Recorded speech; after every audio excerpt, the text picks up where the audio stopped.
Justice Daniel Musinga is an official judge of the High Court of Kenya. Justice Musinga is no stranger to the landmark rulings in the Kenyan judicial system. Key among them is the ruling against President Kibaki's nomination to key constitutional offices early last year. But above all, today we are most privileged to be joined by him so that he's going to share with us his life away from the courts of law. Thank you so much for joining us. Yeah. Welcome to the show. Asante. Yeah. Justice Musinga, maybe just to begin, how will you describe yourself away from the courts of law? Well, away from the courts of law, I am a family man. I am a father of 4, 2 teenagers, and one boy, 13 years, and a girl 4 years old.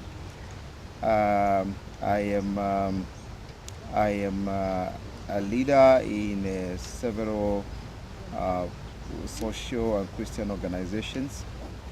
I am a simple family man. Did you really grow up aspiring to be a judge? Not really. When I was growing up, I thought I would be a banker or an economist. But I do remember when I was in class 6 or thereabout, my grandfather, with whom I was very close, started telling me, you will be a lawyer. Wewe utakuwa mtu wa sheria in Kiswahili. That's the way he used to tell me. And it was not until after I went to A-level that I changed my mind. I said, yeah, I want to study law. And the rest is history. Do judges have a social life away from the being, maybe are they tied to the courts of law all year round? Yes, it is true. Judges spend a lot of their time in the court, in their chambers. Even after 5, they are still very busy reading and preparing for rulings. But speaking for myself and for many judges whom I know, we have a social life. I have a social life. I go out after my official working hours. I go shopping like any other family man. I take my children out. I go to social places. I go to church, and yeah, and I have many other social roles that I play. But of course, there are various limitations which a judge faces, because prior to becoming a judge, I would go to any social place without any second thought as to who is there and enjoy myself. But being a judge, one has to be careful about the places he is going. Even after work, you have to be careful whom you're mixing with, because some of them could be people having matters before you, and therefore one has to be discreet at times. Yeah. That could be somehow critical in a way. Maybe ideally, Justice Musinga, Yes. Judges are feared by many people, and I know you know this. They are really feared by many people. That this public fear, maybe for judges, have a negative impact on their social life. Yeah. I don't know whether it is fear or respect. Yeah, I know for some it is fear, but I don't think whether anyone should fear a judge, because a judge is just like any other mwananchi except for their work. And I would rather have a situation where Kenyans, respect judges rather than fear them, because we are all members of the same society. We administer the law, and I do not think whether it is right for anyone. I don't think whether people fear me. I think, I would rather call it respect. I wouldn't want people to fear me as such. I would understand when people fear policemen. Judges do not go arresting people. Or judges only determine cases in accordance with the law as presented to them. Maybe have you ever attracted unnecessary attention, maybe to social places that you do visit? Yes, occasionally I have had comments like when I have made a decision which Kenyans may perceive to be controversial. I go to a supermarket or to a restaurant, and occasionally you hear someone say, ndiye yule, ndiye yule. And you know, you feel a bit uncomfortable because you want to have your private life. But if once one is in public life, you can avoid some of those comments at times.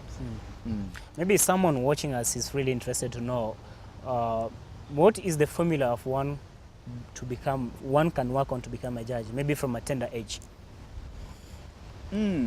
I would say that yes, one needs to be prepared to read widely. In terms of subjects, we have seen people from a scientific background or those who are doing arts excelling as judges, but many of them have studied arts, English, history, geography, Kiswahili, and so on. But I think beyond the study of various subjects, it is important that one be a person of integrity. That I would say that there is no compromise about it.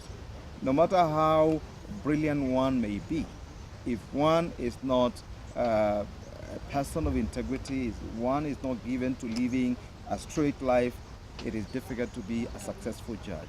For the last 8 years, you've been an official judge of the High Court of Kenya. Have you ever made a ruling that made you feel like indebted to either side of the case, like the claimant and maybe the defendant? Not at all. I don't think so. Because speaking for myself, I do not get personally involved in any matter. I decide matters in accordance with the law. I have never made a decision which has made me miss my sleep.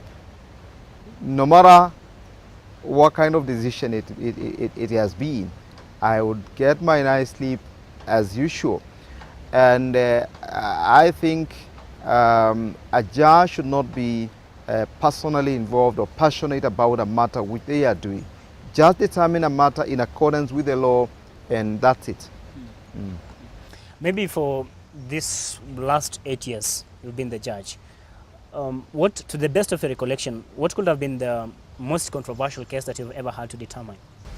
There was one which you mentioned to do with the president, the nominations which were made by His Excellency the President of the Chief Justice, Director of Public Prosecutions, and who was the other one? Yes, that is a case which attracted a lot of attention, and this was a decision, a nomination which had been made by the President. It was challenged on very sound legal issues, and I had to make a decision in accordance with the law. That is one case which I think attracted a lot of publicity. I recently decided the matter to do with the Kamukunji by-election. There was a matter to do with the Interim Boundaries Review Commission after they determined or purported to determine the 8 new constituencies. The election petitions when I was in Kisii. There was a case to do also with the new district, creation of new districts. And I think those are some of the matters which attracted a lot of publicity out there. Not because they were necessarily controversial cases, but I think by their very nature, they were given wide publicity. Do you find the Kenyan public conversant with the law of the land? The average mwananchi is not quite conversant with the law. The urban population, you may say, yes, particularly after promulgation of the new constitution, we have seen an increase in the number of cases that are constitutionally based. But even those, most of those cases are brought by, not necessarily by wananchi, say a few lawyers or acting for them. We have the civil society which has been very active, and therefore to answer your question directly, I would say the average mwananchi in Kenya is not very knowledgeable about the law, and there is need to give civic education and educate people about the law, because ignorance of the law is not a defense.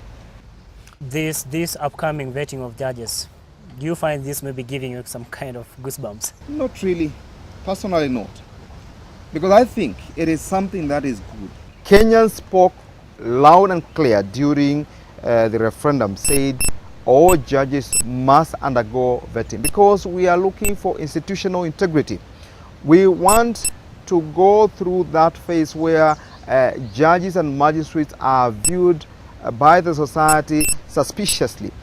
If there are people who have genuine complaints against judges and magistrates, it is good that they bring them forth, so that the board that is vetting the judges and magistrates look at them objectively. We have already been assured by the Chief Justice and even by the chairman of the board that they will be very objective in going about their work. And I therefore think that we need not fear.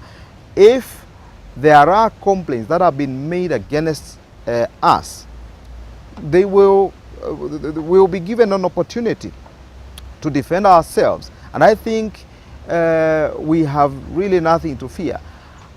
We only hope that the process is not going to be politicized or be used for witch hunting to remove certain people because of decisions which they may have made in the past. But I think if it is done according to the law, we have nothing to fear. Mm. Thank you so much. Thank you very much. Yeah. It has been a pleasure to have you on our show. Thank you. Yeah. Thank you. Yeah. Thank you. Well, our dear viewer, we've come just to the end of our show. We've just been talking to Justice Daniel Musinga, an official judge of the High Court of Kenya. And if, just as you've heard from him, he's just a social person like any other person. He has a normal life away from the courts of law. And he's been able to tell us how it is challenging to be a judge, but still he appreciates his work because he has passion, and also is working on safeguarding the interests of Kenyans, that is, as far as the corridors of justice are concerned. Thank you so much for joining us. It has been a pleasure to have you. Until next time, I am Samuel TARWISH.